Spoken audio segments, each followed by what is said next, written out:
Assalamualaikum warahmatullahi wabarakatuh. Selamat sore sahabat Giri Penny.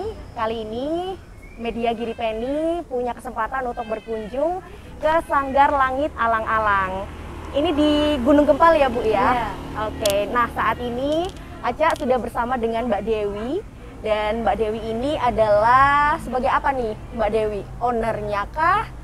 Gurunya kah? Pelatihnya kah? Atau apa nih biasanya menyebutnya? Apa ya, kayaknya semuanya semuanya ya, semuanya diborong ya, sama Mbak Dewi ya. Iya.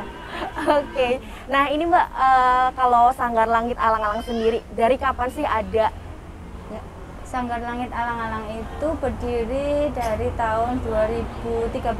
2013.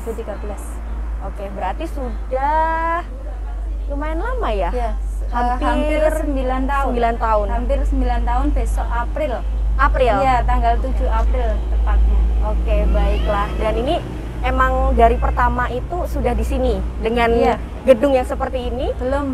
Jadi pertama itu kita cuman ada rumah. Ini kan rumah nenek peninggalan nenek saya. Rumah nenek waktu itu kita belum sama sekali belum punya apa-apa ya. Kalau latihan itu di dalam rumah. Iya, di dalam rumah. Dari muridnya dulu itu cuman berapa 1-2 orang itu, terus dulunya hanya ini latihan untuk persiapan pentas 17-an itu, terus lama-lama kok banyak yang pengen ikut, terus akhirnya ya udah kita buka sanggar aja. Sampai sekarang Sanggar Langit Alang-Alang. Berapa sih Mbak jumlah muridnya sekarang kalau boleh dikira-kira gitu? Jumlah muridnya itu kalau yang terdaftar itu ada sekitar 80 sampai 90 anak. Itu sebelum pandemi. Sebelum pandemi. Nah, setelah pandemi ini otomatis berkurang ya. Ini sekitar 50-an. Oke. Dan ini nggak cuma dari Giri Penny aja ya Mbak ya? Enggak, dari mana aja? Yang paling jauh yang mana? Paling dari jauh mana? Kokap kayaknya. Kokap ya? Paling jauh itu dari Kokap. Dan mereka meluangkan waktunya untuk datang ke sini untuk latihan. Iya, semangatnya luar biasa memang anak-anak. Keren ya. Tapi kalau untuk jadwal latihannya sendiri itu seminggu sekali kah atau berapa kali nih seminggu? Jadwal latihan itu ada, kan kita terbagi kelasnya nih. Jadi ada 5 kelas. Itu kalau untuk tari anak-anak klasik itu di hari Minggu sore. Kalau anak-anak kreasi baru itu di Minggu pagi. Kemudian untuk remaja dewasa klasik itu di Sabtu pagi. Remaja dewasa kreasi baru itu di Selasa sore. Dan tari Nusantara yang campur itu di Jumat malam. Itu yang Sabtu. dewasa ya, namanya campuran gitu. Jadi nggak apa-apa malam-malam ya. Udah biasa juga sih anak-anak. Iya. Nah ini mungkin sahabat Giri Penny juga belum, mungkin ada ya yang belum tahu gitu. Soalnya saya pun juga baru-baru ini aja gitu tahu ternyata di Giri Penny itu ada Sanggar Tari Langit Alang-Alang gitu. Nah filosofi nama Sanggar Langit Alang-Alang itu apa sih Mbak? Dari mana, terus artinya tuh apa gitu? Iya, Langit Alang-Alang itu jadi sebagai harapan kami. Yang jelas yang pertama, langit itu luas. Harapannya kita bisa berkembang, kita bisa terus belajar seluas-luasnya. Gitu. Kemudian alang-alang itu adalah simbol apa ya? Simbol keberanian, simbol kekuatan. Karena tanaman alang-alang itu dia bisa hidup di mana saja, tidak terbatas waktu juga, dan dia termasuk tanaman yang kuat. Itu sih harapannya anak-anak juga bisa bisa kuat, bisa ikut melestarikan budaya ini sekuat alang-alang. Biar tahan banting gitu ya. Tahan banting. Oke. Nah ini kalau misal anak-anak itu kan latihan, terus yang dewasa, terus ada yang bahkan yang ibu-ibu mungkin ya yang bergabung juga di sini gitu. Nah biasanya untuk tadi saya juga ngeliat anak-anak ini tuh udah kayak luwes, udah hafal juga gerakannya. Nah itu biasanya butuh waktu kira-kira berapa lama sih Mbak biasanya tuh untuk dari yang pertama kali datang sampai dia itu bisa apa gerakan luwes Gitu terus ya? bisa agak hafal gitu Iya. gerakannya gitu. Nah, kalau sebenarnya itu tergantung. Jadi masing-masing punya SDM yang berbeda. Jadi setiap anak itu daya hafal, tekniknya itu berbeda-beda. Tapi ya kalau untuk yang klasik, itu memang mungkin butuh waktu yang agak lama untuk tari klasik itu, karena ya tidak hanya sekedar bergerak saja, tetapi juga kita harus bisa merasakan gimana kita latihan sabar dengan musik yang begitu pelan, itu mungkin bisa agak lama. Untuk beda lagi kalau tari kreasi baru mungkin anak-anak lebih familiar, jadi dia lebih cepat nangkapnya. Cuma memang untuk apa ya, untuk penanaman karakter anak itu kalau saya lebih ke klasik dulu. Klasik dulu. Iya, itu untuk apa ya, untuk pembentukan karakter. Iya sih. Dan memang tapi sebelum belajar gerakan itu anak-anak ini juga diajarin kayak semacam filosofi yang ada di tarian itu juga nggak sih Mbak? Iya, karena setiap gerakan itu ada maknanya. Setiap gerakan itu ada maknanya. Kita dan ada namanya. Jadi anak-anak itu harus tahu apa ini namanya ngideng, ini namanya ngeruji, ini kengser, ini trisik, itu ada sendiri. Jadi mereka juga selain bisa bergerak, mereka juga harus tahu itu gerakan apa, artinya apa, itu ada sendiri. Oke. Mbak Novi penari juga? Dewi saya. Oh, Mbak Dewi penari juga? Iya, saya dulunya SMKI, kemudian lanjut ke ISI. Oke, pantesan luas juga ya. Beda kan ya sama saya. Itu juga saya luas kan, kaku ya. cuman belum nyoba aja. Iya sih. Tapi kalau Mbak Dewi sendiri mendirikan Sanggar Langit Alang-Alang ini kan emang dulunya emang cuman beberapa anak saja, terus karena ada banyak peminat, jadi ya udahlah bikin sanggar aja gitu. Tapi di balik itu atau mungkin apa ya? Lebih jauh lagi mungkin apa sih yang melatar belakangi Mbak Dewi kemudian ya udahlah sanggar aja gitu.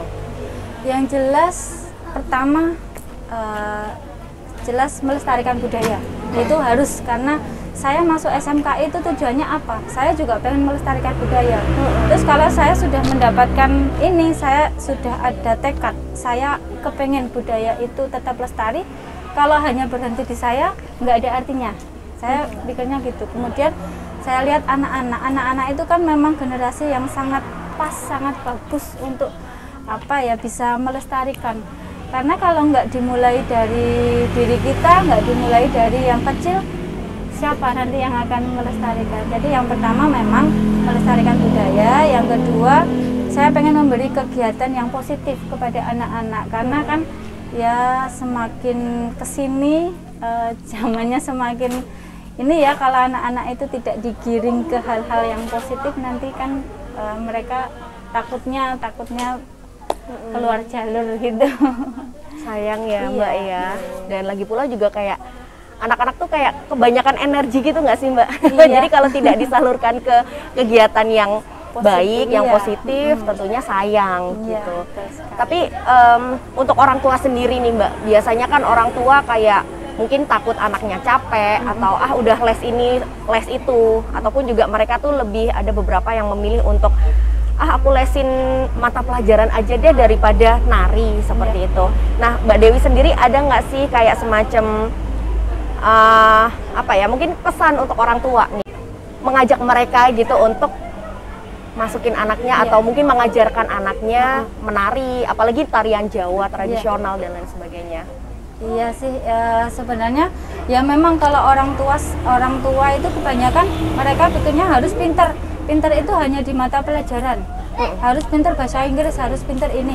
Tapi sebenarnya apa ya, jadi istilahnya otak kanan dan otak kiri itu kan harus seimbang, harus seimbang. Jadi ketika anak nanti dibebani dengan tugas pelajaran yang berat, saya anggap berat ya ini, karena menurut saya sendiri loh ya, matematika itu momok buat saya, momok buat saya. Jadi ketika untuk merefresh, untuk menyeimbangkan itu ya dengan hobinya mereka. Jadi nggak semua anak itu nanti akan jadi apa ya, orang yang kerjanya di kantor aja gitu. Jadi apa yang menjadi hobi anak biar tersalurkan gitu. Jadi ya itu tadi, biar untuk menyeimbangkan. Karena ada yang tipe-tipe kreatif, ada yang emang tipe-tipe pelajaran banget gitu ya Mbak ya.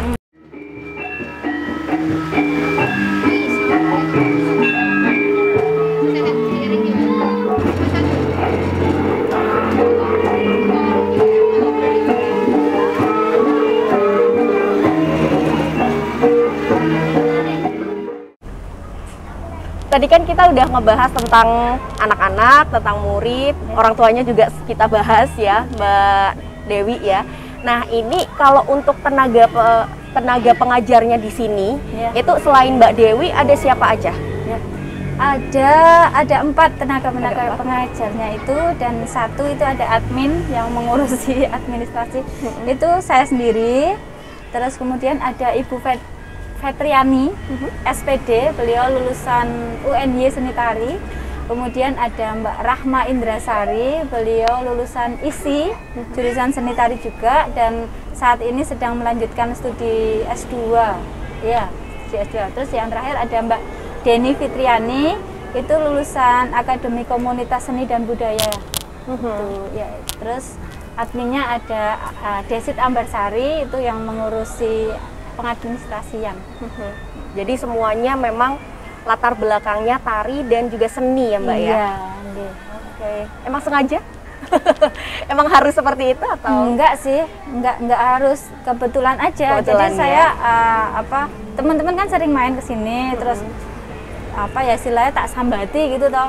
Bahwa aku dulu saya sendiri dengan anak-anak dewasa itu saya sendiri semuanya. Terus saya agak kewalahan gitu, terus alhamdulillah ya agak kewalahan. Terus teman-teman itu sering main ke sini, kita latihan bareng di sini. Terus saya minta tolong dibantu dia ewangi ngajar.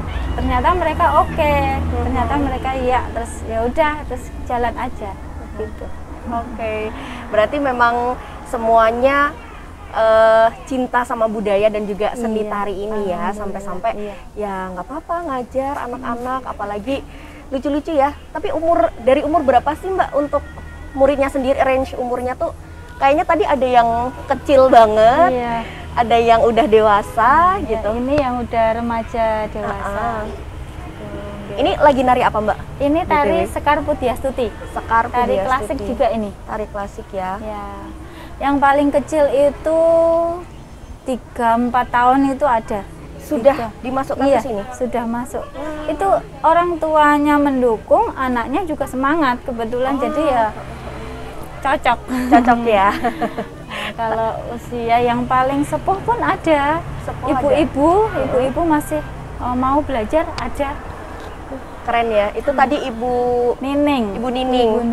Tadi ada ibu-ibu satu yang cuma satu atau ada beberapa lagi? Hari ini satu biasanya ada yang lain, ada tapi beberapa. Ini yang satu berangkat. Nanti kalau mau ditanya-tanya bisa. Tadi ada satu Bu Nining ya, namanya, yang beliau ini sudah ibu-ibu tapi semangat belajarnya luar biasa. Tetap masih mau belajar tari, melestarikan budaya, dan mungkin tapi kalau untuk anak-anak sama yang sudah dewasa nih Mbak Dewi ya, itu idealnya tuh umur berapa sih anak ini untuk diajarin tari biar dia tuh semakin luas, semakin gerakannya bagus, seperti itu?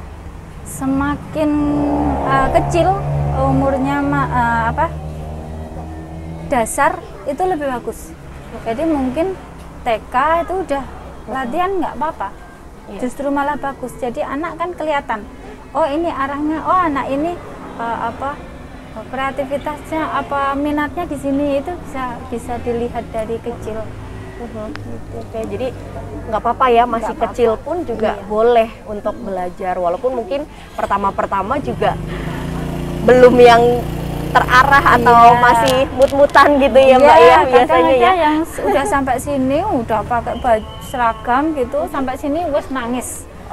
Berat-berat mau pulang aja. Suka duka ya Mbak ya untuk ngajar anak-anak gitu. Tapi ada ini nggak Mbak? Misalnya kan anak-anak ini kan ada yang nangis, ada yang udah sampai sini minta pulang, ada yang baru sebentar udah capek, udah minta minum, makan dan lain sebagainya gitu. Nah Mbak Dewi, selama pengalamannya Mbak Dewi ngajar di sanggar ini ataupun juga di tempat lain, itu seperti apa sih untuk caranya menghandle anak-anak ini agar disiplin, agar apa ya mau aja gitu untuk nari gitu?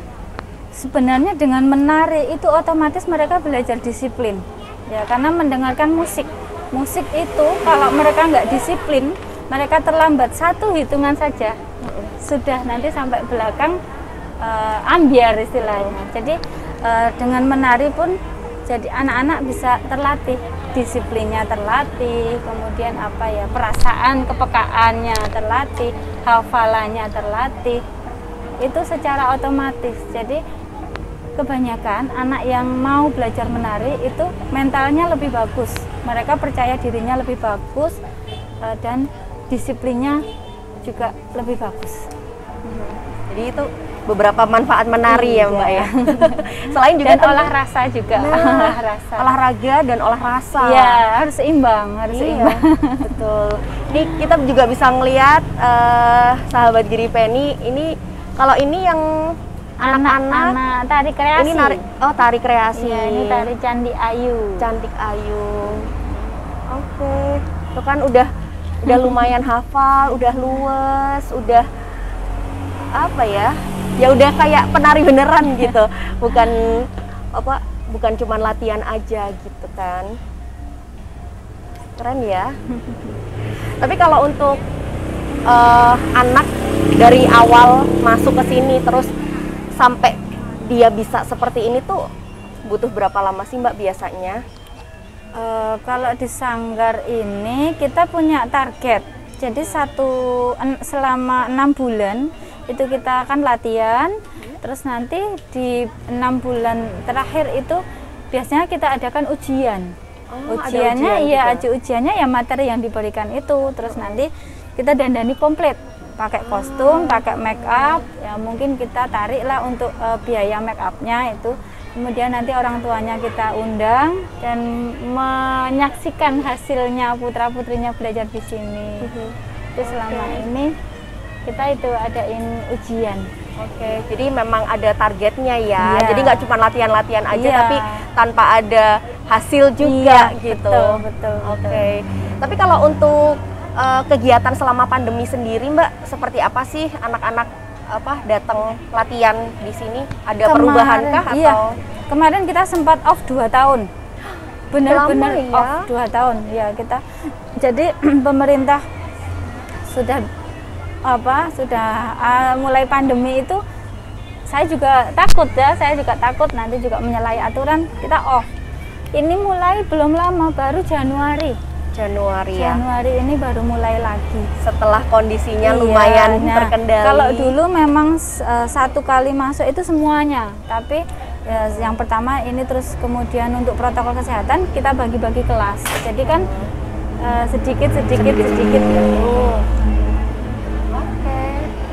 Jadi memang harus mau nggak mau beradaptasi ya. Iya, betul. Oke.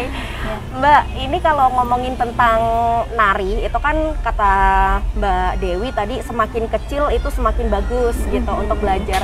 Tapi gimana nih untuk saya, untuk mungkin sahabat Giri Penny yang aduh aku jadi pengen nari deh, kayak atau mungkin dulu tuh aku pas TK juga di lesi di sanggar gitu ya. Tapi sekarang udah lupa lagi. Nah, ini kan kayak minder duluan ya, karena kayak ngerasa aduh badan udah kaku. Udah malu dan lain sebagainya gitu. Nah, kalau menurut Mbak Dewi sendiri yang udah dewasa, yang udah mungkin udah jadi ibu-ibu itu masih bisa menarikah? Sangat bisa, karena menari itu nggak ada batasan umur, nggak ada batasan usia. Kalau kamu sudah 50 tahun itu nggak bisa nari, nggak ada.